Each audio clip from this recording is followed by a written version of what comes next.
ಆತ್ಮೀಯ ವಿದ್ಯಾರ್ಥಿಗಳೇ, ರಾಣಿ ಚೆನ್ನಮ್ಮ ವಿಶ್ವವಿದ್ಯಾಲಯ ಬೆಳಗಾವಿ ಅಧೀನದಲ್ಲಿ ಬರುವ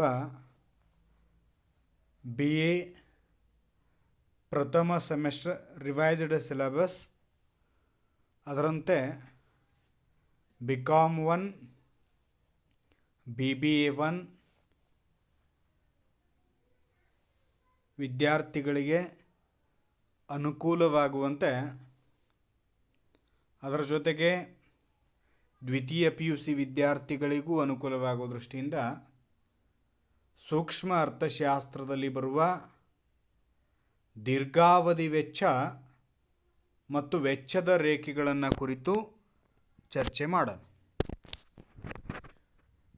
ಇಲ್ಲಿ ದೀರ್ಘಾವಧಿ ವೆಚ್ಚಗಳು ಮತ್ತು ವೆಚ್ಚದ ರೇಖೆಗಳು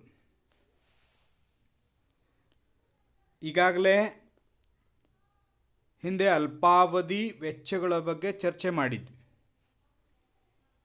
ಅಲ್ಪಾವಧಿ ಅಂತಂದರೆ ಕಡಿಮೆ ಸಮಯ ಇರುತ್ತೆ, ಹೀಗಾಗಿ ಸ್ಥಿರ ಉತ್ಪಾದನಾಂಗಗಳು ಸ್ಥಿರವಾಗಿ ಇರ್ತವೆ. ಅದರಲ್ಲಿ ಬದಲಾಗುವ ಉತ್ಪಾದನಾಂಗಗಳ ಬಳಕೆಯ ಪ್ರಮಾಣವನ್ನು ಹೆಚ್ಚಿಸಿಕೊಂಡು ಉತ್ಪಾದನೆಯನ್ನು ಸ್ವಲ್ಪ ಮಟ್ಟಿಗೆ ಹೆಚ್ಚಿಸಲು ಸಾಧ್ಯವಿರುವ ಅವಧಿಯನ್ನು ಅಲ್ಪಾವಧಿ ಅಂತ ಕರೆದಿದ್ವಿ. ಇನ್ನು ದೀರ್ಘಾವಧಿ ಅಂತಂದರೆ ಇಲ್ಲಿ ಸಮಯ ಜಾಸ್ತಿ ಇರ್ತದೆ, ಹೀಗಾಗಿ ಸ್ಥಿರ ಮತ್ತು ಬದಲಾಗುವ ಉತ್ಪಾದನಾಂಗಗಳ ಬಳಕೆಯ ಪ್ರಮಾಣವನ್ನು ಹೆಚ್ಚಿಸಲು ಸಾಧ್ಯವಿದ್ದು ಬೇಡಿಕೆಗೆ ಅನುಗುಣವಾಗಿ ಪೂರೈಕೆಯನ್ನು ಹೆಚ್ಚಿಸಲು ಸಾಧ್ಯವಿರುವ ಅವಧಿಯನ್ನು ದೀರ್ಘಾವಧಿ ಅಂತ ಕರಿತೀವಿ. ಅಂದ್ರೆ ಬೇಡಿಕೆಗೆ ಅನುಗುಣವಾಗಿ ಪೂರೈಕೆಯನ್ನು ಹೆಂಗೆ ಹೆಚ್ಚಿಸೋದು ಅಂದ್ರೆ, ಉದ್ಯಮ ಬದಲಾದ ಬೇಡಿಕೆಗಳನ್ನು ಪೂರೈಸಲು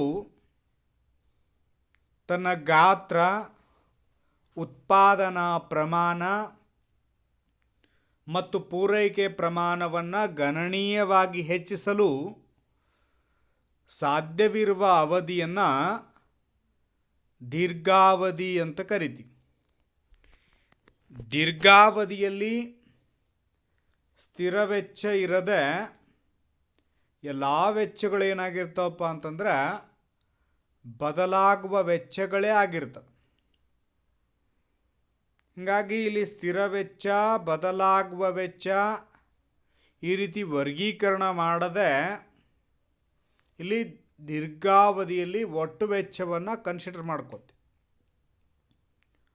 ಆ ಮೂಲಕ ದೀರ್ಘಾವಧಿ ವೆಚ್ಚಗಳನ್ನು ಹೆಸರಿಸಿ ಅಂತ ಕೇಳಿದ್ರಂದ್ರೆ, ಅಥವಾ ದೀರ್ಘಾವಧಿ ವೆಚ್ಚಗಳು ಯಾವುವು ಅಂತ ಕೇಳಿದರೆ, ದೀರ್ಘಾವಧಿ ಸರಾಸರಿ ವೆಚ್ಚ, ದೀರ್ಘಾವಧಿ ಸೀಮಾಂತ ವೆಚ್ಚ, ಒಟ್ಟು ವೆಚ್ಚ ಅಂಥೇಳಿ ಕರಿತೀವಿ. ಹೀಗಾಗಿ ದೀರ್ಘಾವಧಿಯಲ್ಲಿ ಪ್ರಮುಖವಾಗಿ ನಾವು ಎರಡು ವೆಚ್ಚಗಳನ್ನು ಅರ್ಥೈಸ್ತೀವಿ. ಅದನ್ನು ಆಧರಿಸಿ ಉತ್ಪಾದನಾ ಮಟ್ಟವನ್ನು ನಿರ್ಧರಿಸ್ತಕ್ಕಂಥದ್ದನ್ನು ನಾವು ಕಾಣ್ತೀವಿ. ದೀರ್ಘಾವಧಿ ಸರಾಸರಿ ವೆಚ್ಚ ಅಂತ ಬರ್ತದೆ, ಲಾಂಗ್ ರನ್ ಎವರೇಜ್ ಕಾಸ್ಟ್ ಅಂತ ಕರೀತೀವಿ. ಇಲ್ಲಿ ಅಲ್ಪಾವಧಿ ಸರಾಸರಿ ವೆಚ್ಚದಂತೆ ದೀರ್ಘಾವಧಿಯಲ್ಲಿ ಪ್ರತಿ ಘಟಕದ ಉತ್ಪಾದನಾ ವೆಚ್ಚವನ್ನು ದೀರ್ಘಾವಧಿ ಸರಾಸರಿ ವೆಚ್ಚ ಅಂತ ಕರಿತೀವಿ. ದೀರ್ಘಾವಧಿ ಸರಾಸರಿ ವೆಚ್ಚವನ್ನು ಕಂಡುಕೊಳ್ಬೇಕಾದ್ರೆ long run average cost equal to the TC divided by Q. Long run average cost ಅಂತಂದರೆ ದೀರ್ಘಾವಧಿ ಸರಾಸರಿ ವೆಚ್ಚ, TC ಅಂತಂದರೆ ಒಟ್ಟು ವೆಚ್ಚದ ಪ್ರಮಾಣ, ಟೋಟಲ್ ಕಾಸ್ಟ್ ಅಂತ ಕರಿತೀವಿ. ಕ್ಯೂ ಅಂತಂದರೆ ಉತ್ಪನ್ನದ ಪ್ರಮಾಣ, ಕ್ವಾಂಟಿಟಿ ಉತ್ಪನ್ನದ ಪ್ರಮಾಣವನ್ನು ಸೂಚಿಸ್ತದೆ. ಹೀಗಾಗಿ ಒಟ್ಟು ವೆಚ್ಚವನ್ನು ಉತ್ಪಾದನಾ ಘಟಕಗಳ ಸಂಖ್ಯೆಯೊಂದಿಗೆ ಭಾಗಿಸಿದಾಗ ಬರ್ತಕ್ಕಂಥದ್ದು ದೀರ್ಘಾವಧಿ ಸರಾಸರಿ ವೆಚ್ಚ ಅಂತ ನಾವು ಕರಿತೀವಿ. ಅದರಂತೆ ದೀರ್ಘಾವಧಿ ಸೀಮಾಂತ ವೆಚ್ಚ ಅಂತ ಬರ್ತದೆ. ಲಾಂಗ್ ರನ್ ಮಾರ್ಜಿನಲ್ ಕಾಸ್ಟ್ ಅಂತ ಕರಿತೀವಿ. ಅಂದರೆ ದೀರ್ಘಾವಧಿಯಲ್ಲಿ ವಸ್ತುವಿನ ಹೆಚ್ಚುವರಿ ಘಟಕದ ಉತ್ಪಾದನೆಯಿಂದ ಒಟ್ಟು ವೆಚ್ಚದಲ್ಲಾಗುವ ಬದಲಾವಣೆಗೆ ದೀರ್ಘಾವಧಿ ಸೀಮಾಂತ ವೆಚ್ಚ ಅಂತ ಕರಿತೀವಿ. ಈ ದೀರ್ಘಾವಧಿ ಸೀಮಾಂತ ವೆಚ್ಚವನ್ನು long run marginal cost equal to the total cost Q1 minus total cost Q1 minus 1. Long run marginal cost ಅಂದರೆ ದೀರ್ಘಾವಧಿ ಸೀಮಾಂತ ವೆಚ್ಚ ಈಕ್ವಲ್ ಟು ದಿ TCQ1 ಅಂತಂದರೆ ಈಗಿದ್ದ ಒಟ್ಟು ವೆಚ್ಚವನ್ನು TCQ1 ಮೈನಸ್ 1 ಅಂತಂದರೆ ಮೊದಲಿದ್ದ ಒಟ್ಟು ವೆಚ್ಚವನ್ನು ಪ್ರತಿನಿಧಿಸ್ತದೆ. ಹೀಗಾಗಿ ಈಗಿದ್ದ ಒಟ್ಟು ವೆಚ್ಚದಲ್ಲಿ ಮೊದಲಿದ್ದ ಒಟ್ಟು ವೆಚ್ಚವನ್ನು ಕಳೆದಾಗ ದೀರ್ಘಾವಧಿ ಸೀಮಾಂತ ವೆಚ್ಚ ನಮಗೆ ಸಿಗ್ತದೆ. ಇನ್ನು ಈ ವೆಚ್ಚಗಳನ್ನು ಆಧರಿಸಿ ಪ್ರತಿಫಲ ನಿರ್ಧಾರ ಆಗತ್ತೆ. ದೀರ್ಘಾವಧಿಯಲ್ಲಿನ ಪ್ರತಿಫಲಗಳನ್ನು ನೋಡೋದಾದರೆ ಏರಿಕೆಯ ಪ್ರತಿಫಲದ ಪ್ರಮಾಣ IRS ಅಂತ ಕರಿತೀವಿ. ಇನ್ಕ್ರೀಸಿಂಗ್ ರಿಟರ್ನ್ ಟು ಸ್ಕೇಲ್ ಅಂತ ಕರಿತೀವಿ. ಏರಿಕೆಯ ಪ್ರತಿಫಲದ ಪ್ರಮಾಣ ಅಂತಂದರೆ ಉತ್ಪಾದನೆಯಲ್ಲಿ ಉತ್ಪಾದನಾಂಗಗಳ ತೊಡಗಿಸಿದ ಪ್ರಮಾಣಕ್ಕಿಂತ ಉತ್ಪನ್ನದ ಪ್ರಮಾಣ ಹೆಚ್ಚು ಬಂತಪ್ಪ ಅಂತಂದ್ರೆ ಅದನ್ನು ಏರಿಕೆಯ ಪ್ರತಿಫಲದ ಪ್ರಮಾಣ ಅಂತ ಕರಿತೀವಿ. ಅಂದರೆ ಉತ್ಪಾದನೆಯಲ್ಲಿ 100 ಘಟಕಗಳಷ್ಟು ಉತ್ಪಾದನಾಂಗಗಳನ್ನು ತೊಡಗಿಸಿದಾಗ ಉತ್ಪನ್ನದ ಪ್ರಮಾಣ 120ರಷ್ಟು ಬಂತಪ್ಪ ಅಂತಂದರೆ 120 ಘಟಕಗಳಷ್ಟು ಬಂತು ಅಂತಂದರೆ ಅದನ್ನು ಏರಿಕೆಯ ಪ್ರತಿಫಲದ ಪ್ರಮಾಣ ಅಂತ ಕರಿತೀವಿ. ಇನ್ನು ಎರಡನೇದಾಗಿ ಸ್ಥಿರ ಪ್ರತಿಫಲದ ಪ್ರಮಾಣ ಅಂತ ಕರಿತೀವಿ. Constant return to scale CRS ಅಂತ ಕರಿತೀವಿ. ಅಂದರೆ ಉತ್ಪಾದನೆಯಲ್ಲಿ ಉತ್ಪಾದನಾಂಗಗಳ ಪ್ರಮಾಣ ತೊಡಗಿಸಿದಷ್ಟೇ ಉತ್ಪನ್ನ ಬಂತಪ್ಪ ಅಂತಂದ್ರೆ ಅದನ್ನು ಸ್ಥಿರ ಪ್ರತಿಫಲದ ಪ್ರಮಾಣ ಅಂತ ಕರಿತೀವಿ. ಅಂದರೆ 100 ಘಟಕಗಳಷ್ಟು ಉತ್ಪಾದನಾಂಗಗಳನ್ನು ತೊಡಗಿಸಿದ್ದೀವಿ ಅಂತಂದರೆ 100 ಘಟಕಗಳಷ್ಟು ಉತ್ಪನ್ನ ಬರೋದು. ಅಂದರೆ ಉತ್ಪಾದನಾಂಗಗಳ ಪ್ರಮಾಣದಷ್ಟೇ ಉತ್ಪನ್ನ ಬಂತು ಅಂತಂದ್ರೆ ಅದನ್ನು ಸ್ಥಿರ ಪ್ರತಿಫಲದ ಪ್ರಮಾಣ ಅಂತ ಕರಿತೀವಿ. ಇನ್ನು ಇಳಿಕೆಯ ಪ್ರತಿಫಲದ ಪ್ರಮಾಣ ಅಂತ ಬರ್ತದೆ. ಇಳಿಕೆಯ ಪ್ರತಿಫಲದ ಪ್ರಮಾಣ diminishing return to scale DRS ಅಂತ ಕರಿತೀವಿ. ಇಳಿಕೆಯ ಪ್ರತಿಫಲದ ಪ್ರಮಾಣ ಅಂತಂದರೆ ಉತ್ಪಾದನೆಯಲ್ಲಿ ಉತ್ಪಾದನಾಂಗಗಳನ್ನು ತೊಡಗಿಸಿದ್ದಕ್ಕಿಂತ ಉತ್ಪನ್ನದ ಮಟ್ಟ ಕಡಿಮೆ ಬಂತಪ್ಪ ಅಂತಂದರೆ ಅದನ್ನು ಇಳಿಕೆಯ ಪ್ರತಿಫಲದ ಪ್ರಮಾಣ ಅಂತ ಕರಿತೀವಿ. ಹೀಗಾಗಿ ಇಲ್ಲಿ 100 ಘಟಕಗಳಷ್ಟು ಉತ್ಪಾದನಾಂಗಗಳನ್ನು ತೊಡಗಿಸಿದ್ವಿ ಅಂತಂದ್ರೆ 80 ಘಟಕಗಳಷ್ಟು ಉತ್ಪನ್ನ ಬರುತ್ತೆ ಅಂತಂದರೆ ಉತ್ಪಾದನಾಂಗಗಳಿಗಿಂತ ಉತ್ಪನ್ನದ ಮಟ್ಟದಲ್ಲಿ ಕಡಿಮೆ ಬರತಕ್ಕಂಥದ್ದನ್ನು ನಾವು ಕಾಣ್ತೀವಿ. ಇಲ್ಲಿ ಈ ಪ್ರತಿಫಲಗಳನ್ನು ಆಧರಿಸಿ ನೋಡಿದಾಗ ಲಾಂಗ್ ರನ್ ಆವರೇಜ್ ಕಾಸ್ಟ್ ಮತ್ತು ಲಾಂಗ್ ರನ್ ಮಾರ್ಜಿನಲ್ ಕಾಸ್ಟ್ ರೇಖೆಗಳೇನಾಗಿರ್ತವಪ್ಪ ಅಂತಂದರೆ ದೀರ್ಘಾವಧಿ ಸರಾಸರಿ ವೆಚ್ಚದ ರೇಖೆ ಮತ್ತು ದೀರ್ಘಾವಧಿ ಸೀಮಾಂತ ವೆಚ್ಚದ ರೇಖೆಗಳು ಯು ಆಕಾರವನ್ನು ಹೊಂದಿರ್ತವೆ. ಈ ಯು ಆಕಾರವನ್ನು ಹೊಂದಿರಲಿಕ್ಕೆ ಕಾರಣ ಏನು ಅಂತಂದರೆ, ಇಲ್ಲಿ ಲಾಂಗ್ ರನ್ ಆವರೇಜ್ ಕಾಸ್ಟ್ ಅಂತೇನು ಕರಿತೀವಲ್ಲ, ದೀರ್ಘಾವಧಿ ಸರಾಸರಿ ವೆಚ್ಚದ ರೇಖೆ ಕೆಳಮುಖ ಇಳಿಜಾರು ಏನು ಮಾಡ್ತದಂತಂದ್ರೆ ವೆಚ್ಚದ ಇಳಿಕೆಯನ್ನು ಸೂಚಿಸ್ತದೆ. The long run average cost curve, ದೀರ್ಘಾವಧಿ ಸರಾಸರಿ ವೆಚ್ಚದ ರೇಖೆ ಪ್ರಾರಂಭದಲ್ಲಿ ಕೆಳಮುಖವಿರುವ ಭಾಗ ಏನು ತೋರಿಸ್ತದಂದ್ರೆ ವೆಚ್ಚದಲ್ಲಿನ ಇಳಿಕೆ ತೋರಿಸ್ತದೆ. ಆ ಮೂಲಕ ಏರಿಕೆಯ ಪ್ರತಿಫಲದ ಪ್ರಮಾಣಕ್ಕೆ ಕಾರಣ ಆಗುತ್ತೆ.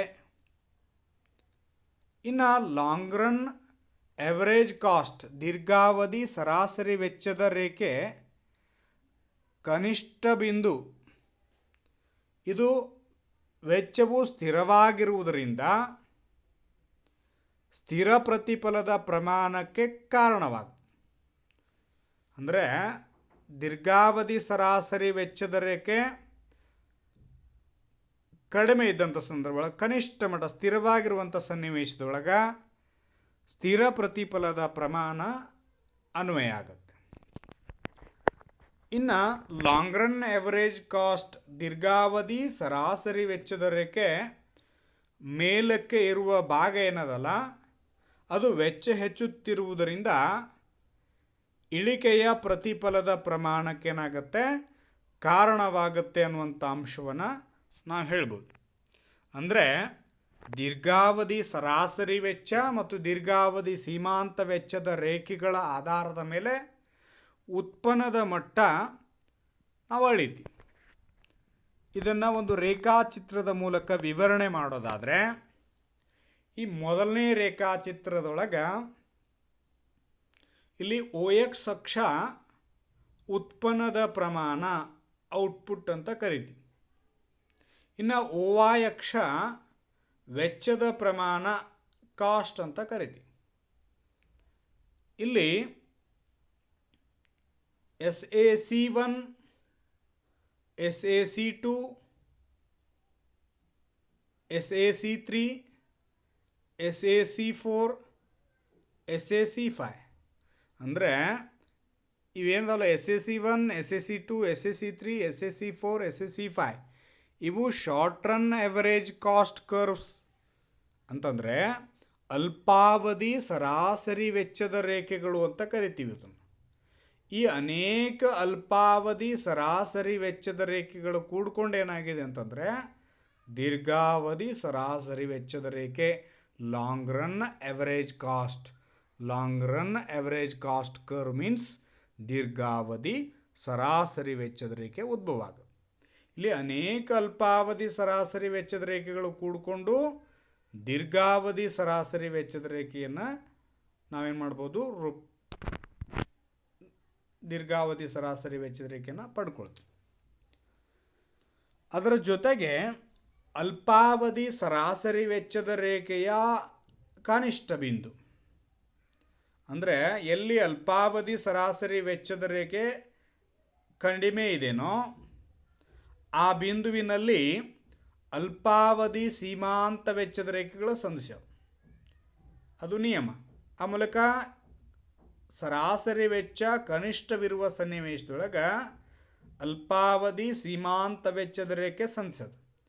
ಹೀಗಾಗಿ ಇದು SMC1, SMC2, SMC3, SMC4 ಆಮೇಲೆ SMC5 ಇವು ಅಲ್ಪಾವಧಿ ಸರಾಸರಿ short run average cost curve ಎಲ್ಲಿ ಕನಿಷ್ಠ ಬಿಂದು ಅದಲ್ಲ ಆ ಮಟ್ಟದೊಳಗೆ short run marginal cost curve 1, short run marginal cost curve 2, short run marginal cost curve 3, short run marginal cost curve 4, short run marginal cost curve 5. ಹಿಂಗೆ ದೀರ್ಘಾವಧಿ ಸೀಮಾಂತ ವೆಚ್ಚದ ರೇಖೆಗಳು ಅಂದರೆ short run marginal cost curve ಅಂತಂದರೆ ದೀರ್ಘಾವಧಿ ಸೀಮಾಂತ ವೆಚ್ಚದ ರೇಖೆಗಳು.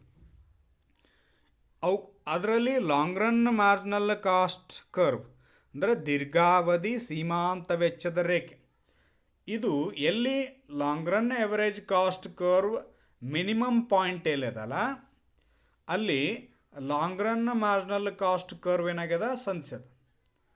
Long run marginal cost curve ಸಂಧಿಸ್ಯದ. ಹೀಗಾಗಿ long run average cost curve and long run marginal cost curve U shaped curve ಅಂದರೆ ಯು ಆಕಾರದ ರೇಖೆಗಳಾಗಿರ್ತವೆ. ಅಂದರೆ the long run marginal cost curve intersect at the minimum point of long run average cost curve. ಎಲ್ಲಿ long run average cost curve ಕನಿಷ್ಠ ಬಿಂದುವಿದೆಯಲ್ಲ ಅಲ್ಲಿ ದೀರ್ಘಾವಧಿ ಸರಾಸರಿ ಸೀಮಾಂತ ವೆಚ್ಚದ ರೇಖೆ ಏನಾಗುತ್ತಪ್ಪ ಅಂತಂದ್ರೆ ಸಂಧಿಸ್ತದ.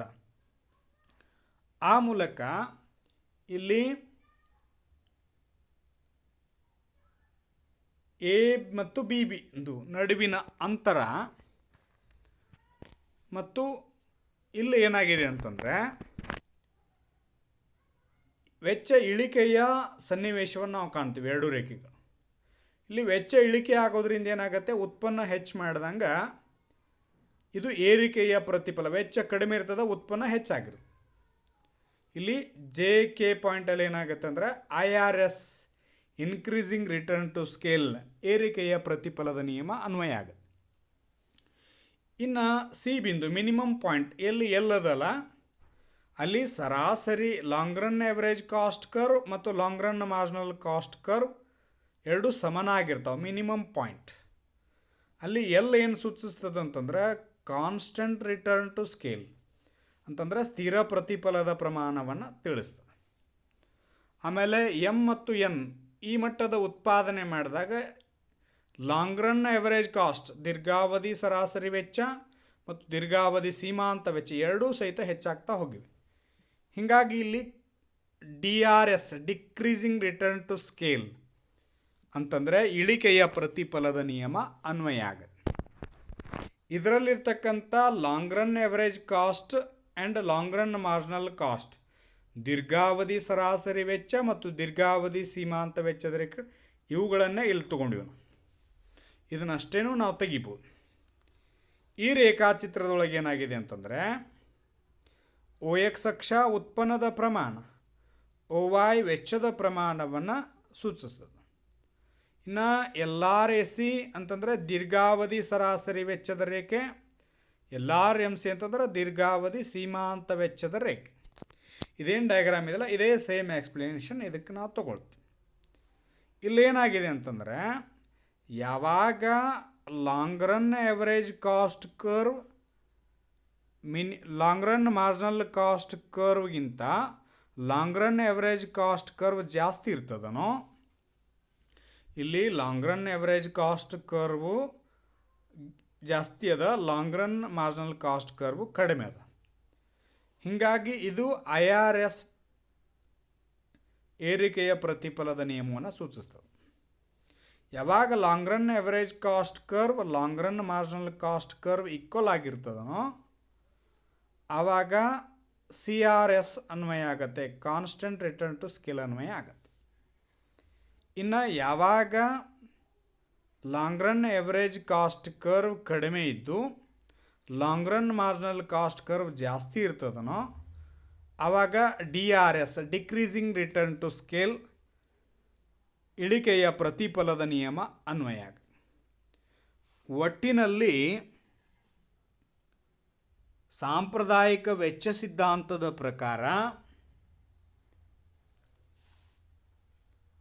Long run average cost long run marginal cost ಇವು ರೇಖೆಗಳೇನಾಗಿರ್ತಪ್ಪ ಅಂತಂದರೆ ಯು ಆಕಾರವನ್ನು ಹೊಂದಿರ್ತವೆ. ಹೀಗಾಗಿ ಇಲ್ಲಿ ಉತ್ಪನ್ನದ ಮಟ್ಟ ವೆಚ್ಚವನ್ನು ಆಧರಿಸಿ ನಿರ್ಧಾರ ಆಗುತ್ತೆ ಅನ್ನುವಂಥದ್ದನ್ನು ಈಗಾಗಲೇ ಅಲ್ಪಾವಧಿ ವೆಚ್ಚಗಳನ್ನು ಲೆಕ್ಕಾಚಾರ ಮಾಡುವುದರ ಜೊತೆಗೆ ಆ ಕರ್ವ್ಗಳು ಆ ಲೆಕ್ಕಾಚಾರಕ್ಕೆ ಅನುಗುಣವಾಗಿ ಯಾವ ರೀತಿಯಾಗಿ ಬಂದಿದ್ದಾವೆ ಅಲ್ಲಿ ನಾವು ನೋಡಿರೋ ಪ್ರಕಾರ ಯಾವಾಗ long run average cost curve minimum ಇರ್ತದನೋ ಆ ಬಿಂದುವಿನೊಳಗೆ long run marginal cost curve ಸಂಧಿಸ್ತದ ಅನ್ನುವಂಥದ್ದನ್ನು ಅಲ್ಪಾವಧಿ ವೆಚ್ಚದೊಳಗೆ ಲೆಕ್ಕಾಚಾರದ ಜೊತೆಗೆ ಅದನ್ನು ಹೇಳಿದ್ವಿ. ಅದೇ ರೀತಿ ದೀರ್ಘಾವಧಿ ವೆಚ್ಚದೊಳಗೂ ಸಹಿತ ವೆಚ್ಚವನ್ನಾಧರಿಸಿ ಉತ್ಪನ್ನದ ಮಟ್ಟ ನಿರ್ಧಾರ ಆಗುತ್ತೆ.